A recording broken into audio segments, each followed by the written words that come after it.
Dans un nouveau rapport, Médecins sans frontières tire la sonnette d'alarme quant au manque de soutien mis à la disposition de personnes ayant survécu des violences sexuelles en République démocratique du Congo. Face à l'ampleur de ces actes immoraux, le MSF appelle les autorités congolaises et leurs partenaires à agir au plus vite.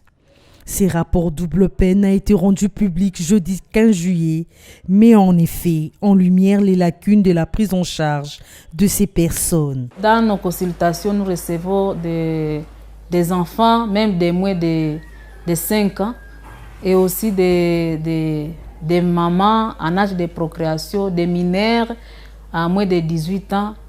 Et surtout ces viols, pour la majorité des cas, c'est sur la route d'accéder sur les activités. Ce phénomène ici a existé depuis longtemps.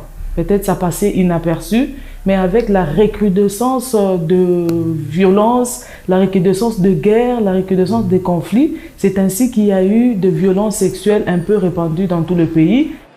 Rappelons que le chiffre est colossal. En 2020, les équipes de MSF et les ministères de la Santé ont pris en charge près de 11 000 victimes, signalant que 20% d'entre elles sont mineures et nombreuses sont mariées et après le viol, elles sont rejetées par leur mari, puis par leur communauté.